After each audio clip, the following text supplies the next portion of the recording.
What if Anakin Skywalker never left Umbara? Blackout, Republic Command Post, Umbara.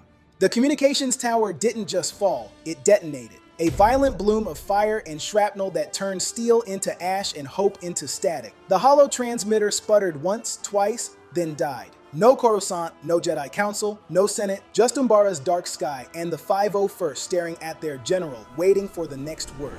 General, the relay is gone. We can't reach command. Protocol says we fall back to the secondary position and wait for extraction. And how long until extraction finds us? Hours, if we're lucky. Days, if we're not.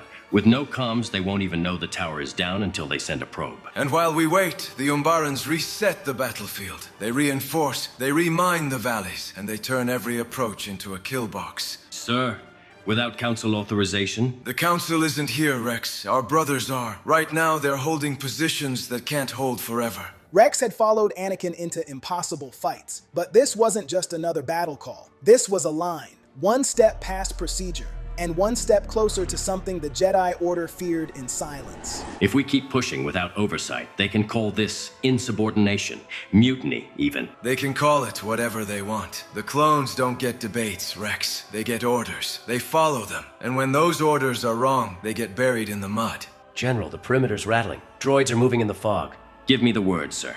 We don't retreat. We don't wait. We finish this ourselves. And on Umbara, with the galaxy deaf and the council blind, Anakin Skywalker took command the way only he could. Not as a Jedi following orders, but as a weapon deciding the rules.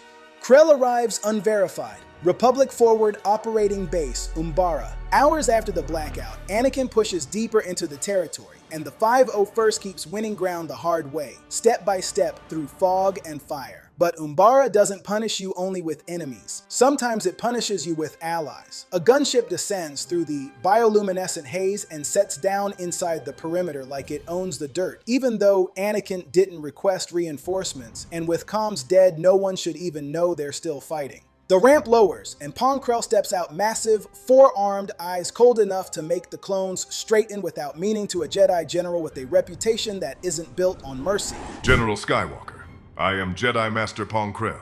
I am here to assume command of this operation. According to who? Communications failures get noticed. I was dispatched to stabilize this campaign and finish the Umbara objective. You're claiming that, with comms down, I can't verify anything you just said. I do not require your verification. I am a Jedi Master. You are a knight. The chain of command is clear. Rex steps in beside Anakin, protective by instinct, and the entire 501st goes quiet as if someone shut off the air. They've heard stories about Krell, rarely about how he wins, always about how many don't come back. Rex keeps his voice steady, but there's steel under it because he can feel the shape of what's about to happen. General, our units hold key positions across the sector. A sudden command transition will break coordination and get men killed. I was not addressing you, clone. His name is Captain Rex. On this battlefield, his judgment matters. Your attachment to these soldiers is well documented, Skywalker. It is also your weakness. I will not let sentiment cost the Republic this planet. The air tightens between them. Two Jedi, two philosophies, one battlefield, and no higher authority to mediate because Coruscant is a ghost and the Council is a silence. Anakin can feel the clones behind him, loyal and ready, and he can see Krell's posture, certain and unyielding like he's already counting bodies that haven't fallen yet. I'm not handing my men to someone I can't confirm. Not on Umbara. Then we have a problem. Behind Krell, troopers begin disembarking from the transport with different markings and unfamiliar eyes, stuck between orders and survival, while the 501st shifts in response hands near weapons, loyalty clear, tension rising. In that single moment, Anakin understands the nightmare. If he fights Krell openly, clones will spill clone blood, and Umbara will win without firing a shot. So if he wants to stop the Republic from breaking in half, he's going to have to do something desperate and ugly. He's gonna have to split his own army before Krell splits it for him. Anakin's gambit, split the army, command tent, Umbara. The blackout turns the 501st inward. Clones whisper about loyalty and orders like they are choosing between brothers. Anakin sees the cliff edge. Keep this standoff going, and the battalion collapses before the Umbarans even attack. So he calls a meeting that feels like a verdict. A holotable glows over trenches and casualty markers. Rex stands at Anakin's shoulder. Krell stands opposite, perfectly calm. We stop fighting each other. The Umbarans are fortifying while we argue. Then surrender command, Skywalker. Accept authority and let me finish this campaign. I am not handing my men to someone I cannot verify, but I will not let the 501st tear itself apart. So here is the decision. We split. General, dividing forces out here is dangerous. We lose cohesion. We already lost cohesion the moment he landed. This makes the fracture controlled. Krell takes a detachment. You keep my core unit. We share targets and intel, but we operate separately. You propose turning war into a contest. That violates Republic doctrine.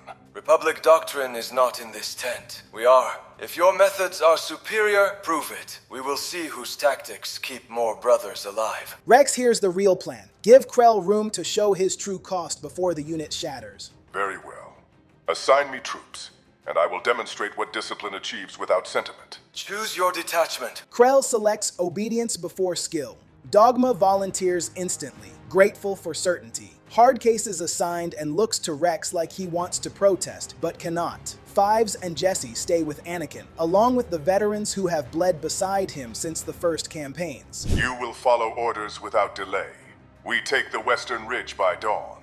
We hit the Eastern Supply Depot. Fast, smart, and we come back together. No one gets left behind. 2 commanders, 2 philosophies, 1 battlefield. What began as a compromise becomes something darker, a race measured in bodies and silence. First victory through fear. Anakin moves at midnight because on Umbara the dark isn't absence, it's a weapon. Bioluminescent fog rolls between trees like living smoke, thick enough to hide an army or swallow one. The supply depot ahead is a fortress carved into the forest, turret scanning angles no clone can see. A direct assault would cost lives Anakin refuses to spend, so he doesn't go through the wall. He goes through their minds. The 501st advances in silence, no lights, no chatter, only boots on stone. Fives and Jesse plant captured Umbaran emitters along the tree line, twisting sound into something primal and wrong. Hardcase sets hollow projectors that turn 1 squad into 50. Anakin moves between them, calm, measured, his lightsaber still dark. This isn't about being seen, it's about being felt. General, is this allowed? Using enemy tech like this? Allowed by who, Hardcase? The Republic, the Jedi Code. The Republic isn't on this planet. The code won't stop the next artillery barrage. The only rule that matters is whether you walk off Umbara or get carried off. If their weapons keep you breathing, we use them. Hardcase doesn't argue, but the look he shares with Fives says enough. This isn't the same general who joked with them between battles. This is someone colder, someone who decided winning matters more than how you win. Emitters live. Hologrid active. On your mark, sir. Execute. The forest screams, not with blaster fire, but with sound designed to break certainty. Phantom footsteps, distorted wails, voices that feel too close. Hollow soldiers flicker into existence around the depot, an army that isn't real, firing shots that don't land. The Umbarans panic, dumping ammunition into ghosts, turning on each other in the fog. Then the real 501st hits from the blind side, fast, surgical, ruthless. Anakin ignites his saber. Blue light cuts through shaking defenders who can't tell nightmare from enemy. Minutes later, the depot is secured. 0 clone casualties. Prisoners trembling so hard they can't hold their rifles. They're calling you something, General. What? The Shadow General. The name spreads through the resistance, through the ranks, through the 501st itself. Some say it with pride, others say it quietly, like a warning. And when they return without a single loss, Rex watches Anakin stare into the horizon and realizes the most dangerous thing on Umbara isn't the enemy. It's what this place is turning their general into.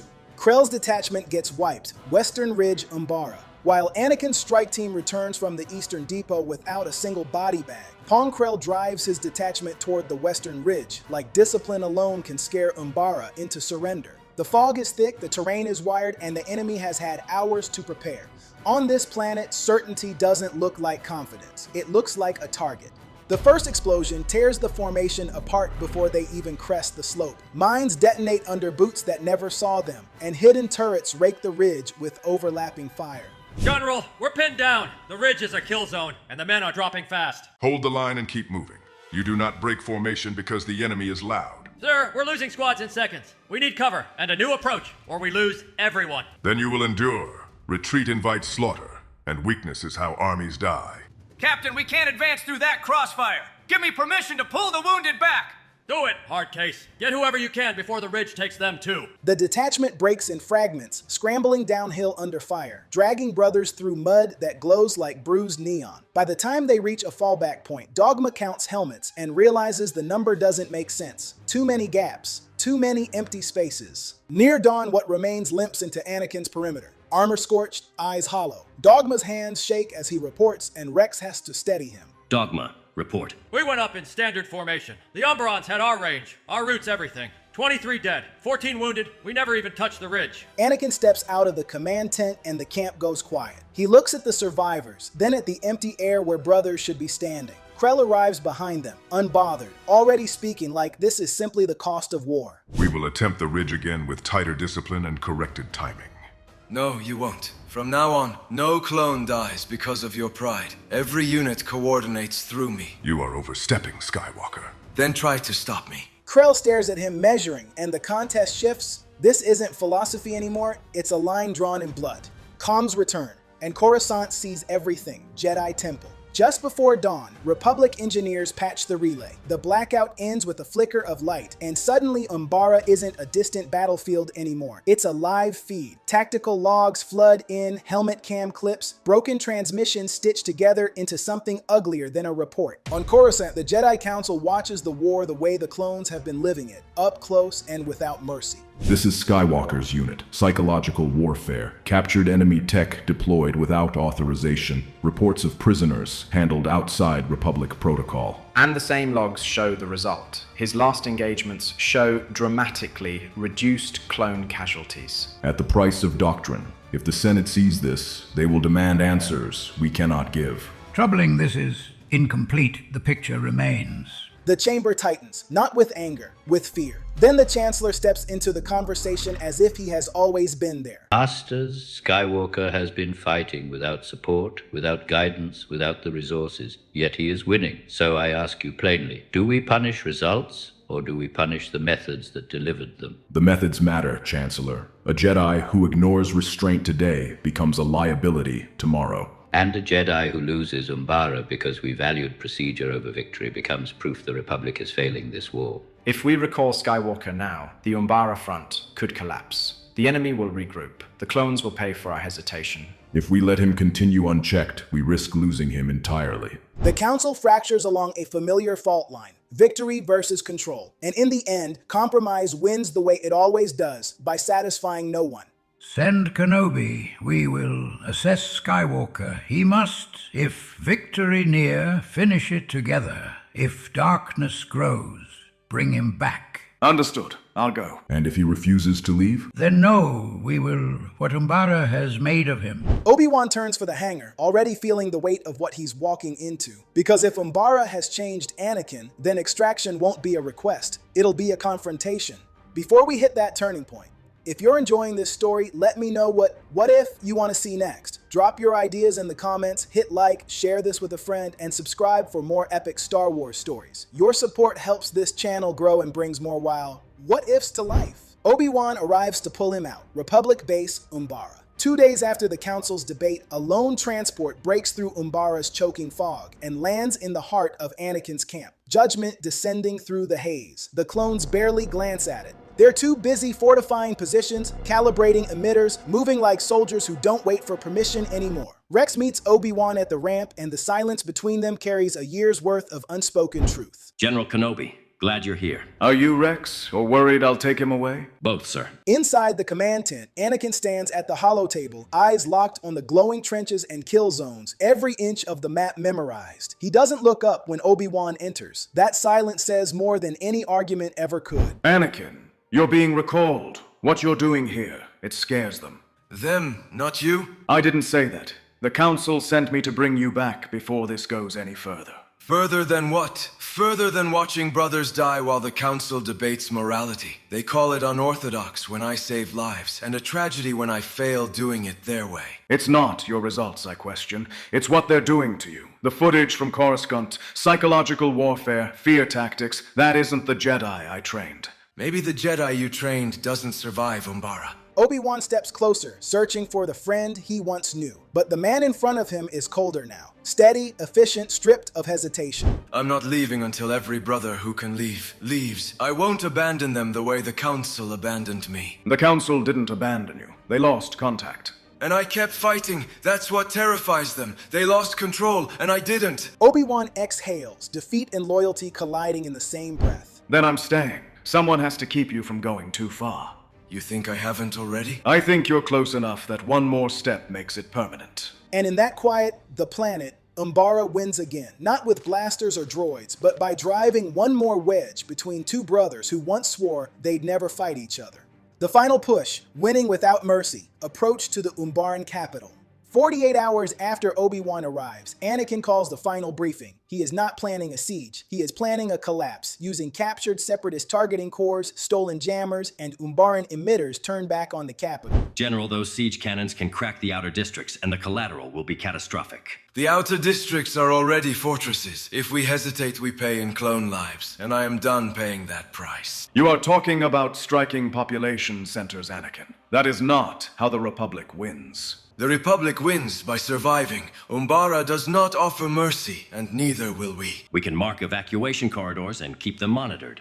Anyone moving weapons through those corridors is treated as hostile. I will not let mercy become a trap that costs brothers. Listen to yourself. You are drafting rules for slaughter and calling it discipline. I am drafting rules for survival. Dawn comes in violet haze. Jammers blind sensors. False signatures pull turrets away. Then the capture cannons speak, and the perimeter opens in minutes. Breach confirmed. Keep spacing, keep cover, and follow the signal. They are breaking. They are firing at ghosts again. Push through and cut the power nodes. No pauses, and no one gets left behind. The 5-0 first hits like a blade. Strong points go silent. Defenders surrender because fear reaches them before blasters do. Obi-Wan watches the helmet cam feeds fill with smoke, civilians running, and prisoners on their knees. This is not victory, Anakin. This is what you become when no one stops you. Then stay close and make sure it ends. Umbara falls in 3 days. Clone losses are minimal. The capital is taken, but the footage writes the restored comms back to Coruscant, and it is enough to haunt the temple. 18 wounded, 2 dead. That is our count. And theirs? We stopped counting. Umbara is 1. The 5-0 first walks away in numbers no one believes. But the galaxy doesn't measure victory the way Anakin does. Coruscant will see the smoke, the screaming streets, the scorched districts, and they will ask what kind of Jedi saves his brothers by burning the world around them. And when Anakin finally leaves Umbara, he doesn't return as a hero. He returns as proof. A weapon that works and a weapon no one can leash. Krell's betrayal confirmed. Umbaran capital, detention block. Umbara falls, but Anakin doesn't feel victory.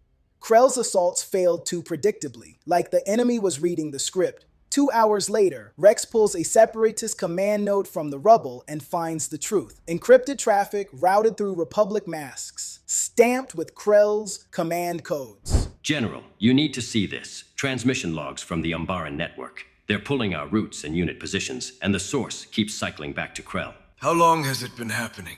Since he arrived, every order he gave, every position he exposed, it wasn't error. It was bait. He wasn't trying to win, sir. He was trying to bleed us. Get a squad. Bring him to the detention block, now. They find Pong Krell in his quarters, calm, almost smirking. He doesn't resist when clones escort him through the corridor, as if he expected the cell all along. You fed intel to the separatists. Every ambush, every failed assault, every brother who died under you, you engineered it. I gave them what they needed to survive. The Republic is a dying beast, Skywalker, and the Jedi are too blind to see it. You sent clones into traps knowing they would die. I culled weakness. I tested loyalty. I proved what your order denies. Your attachment makes you vulnerable. They weren't numbers. They were men. And to him, Captain, brothers he loves, or pieces he spends when the math demands it? The corridor goes still. Krell studies Anakin like he's measuring a fracture. You prove my point. You're not a Jedi. You're what the Republic really is. When it wants to win, you used fear. You ignored restraint. You burned districts to save your soldiers. So tell me, what separates you from the darkness you claim to fight? I didn't betray them. No, Skywalker. You became what they needed. A weapon. And weapons don't get to pretend they're heroes. Anakin signals the guards. The cell seals. Krell is contained, but the accusation isn't. It stays in the air because the most dangerous part is how familiar it sounds. Sir, he's trying to get in your head. He's already there. The 501st divides on Anakin Republic base, Umbara. Umbara is 1 and the casualty board looks impossible. 18 wounded, 2 dead, the camp should be roaring. Instead it's quiet, like everyone is waiting for the price to arrive. 3 days, 2 brothers lost. That's a miracle in this war. And the way we got it still feels wrong. You'd rather be honorable in a body bag? I'd rather not watch defenders drop their rifles, because we turned the dark into a nightmare they couldn't fight. We didn't just beat them, Fives! We broke them on purpose! Good. If fear keeps my brothers alive, I'll spend it every time. Dogma sits apart, staring at his hands like they belong to someone else. He followed Krell because the chain of command felt like faith. Now Krell is a traitor, and Dogma is left with the wreckage. If a Jedi kills like this for the Republic, what's the difference between us and them? The difference is, we're breathing. That's not an answer. That's an excuse. Rex listens from the perimeter as the battalion splits in real time. Some clones speak Anakin's name like a prayer, others lower their voices when they say it. Captain, he saved us. You know that. I know the numbers. I also know I don't recognize him anymore. The way he looks at the map, the way he talks about the enemy, it's cold.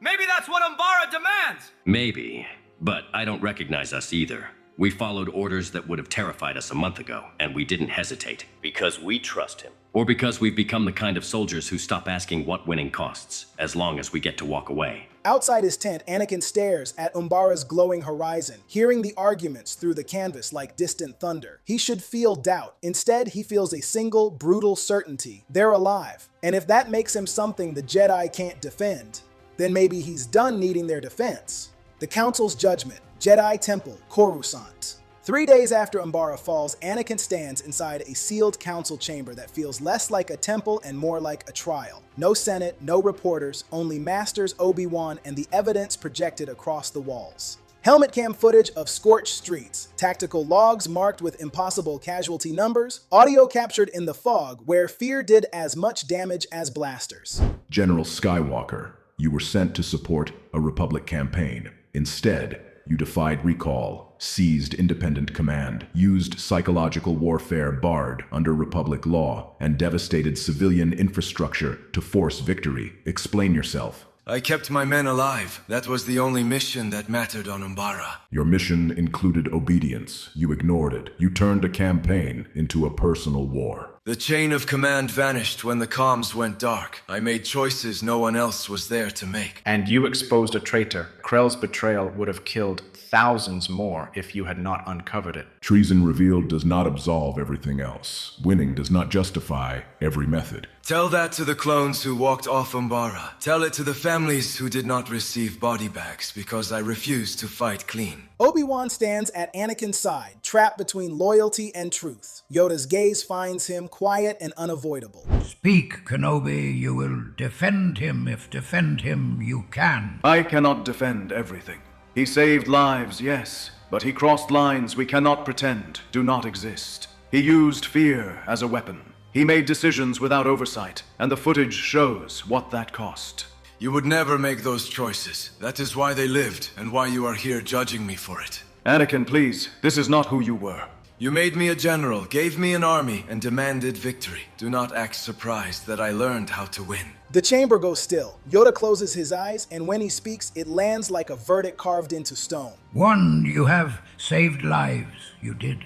Exposed treachery. You have. But a line you crossed. A weapon you have become. And a weapon without a leash is danger to all. Effective immediately, you will deploy only under direct Jedi oversight. Every mission, every decision, every order will be reviewed. So you are putting me on a leash. We are preventing you from becoming something we cannot bring back. Anakin looks to Obi-Wan for a second, not for help, but for confirmation that this is real. Obi-Wan cannot lie. Anakin nods once. Understood. He leaves the chamber with the same calm he used on Umbara, but the message is clear.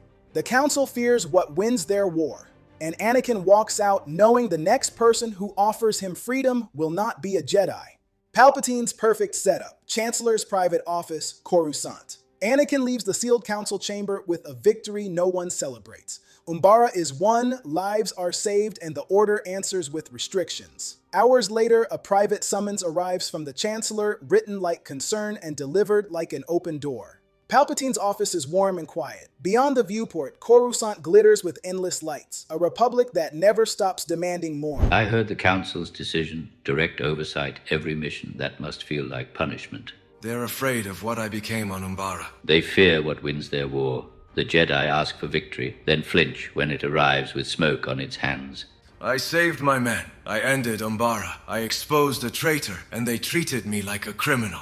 Because you reminded them what war requires and they hate being reminded. Anakin turns to the city lights, jaw tight. He can still hear Rex's report, still see firelight on Umbaran streets. So they put me on a leash, close enough to use, never free enough to decide. And in doing so, they waste the Republic's greatest asset. You were cut off, unsupported, surrounded, and you still won. That was not recklessness, that was clarity. You're asking me to abandon the Order. I'm asking you to recognize what you already proved. On Umbara, you were effective without their chains. Now imagine what you could be with none. No oversight, no hesitation. No masters weighing your choices while soldiers pay the cost. If I become that, there's no going back. There is only forward. A weapon doesn't apologize for being sharp. It is aimed where it is needed. The only question is who chooses the target. Silence swells between them, and it isn't empty. It's decision taking shape. Palpatine watches bitterness harden into purpose, and Anakin hates that the idea feels like relief. The weapon isn't just forged. It's positioned in plain sight inside the Republic's warmest room. The next person who offers Anakin Skywalker freedom will not be a Jedi. So, what I told you was true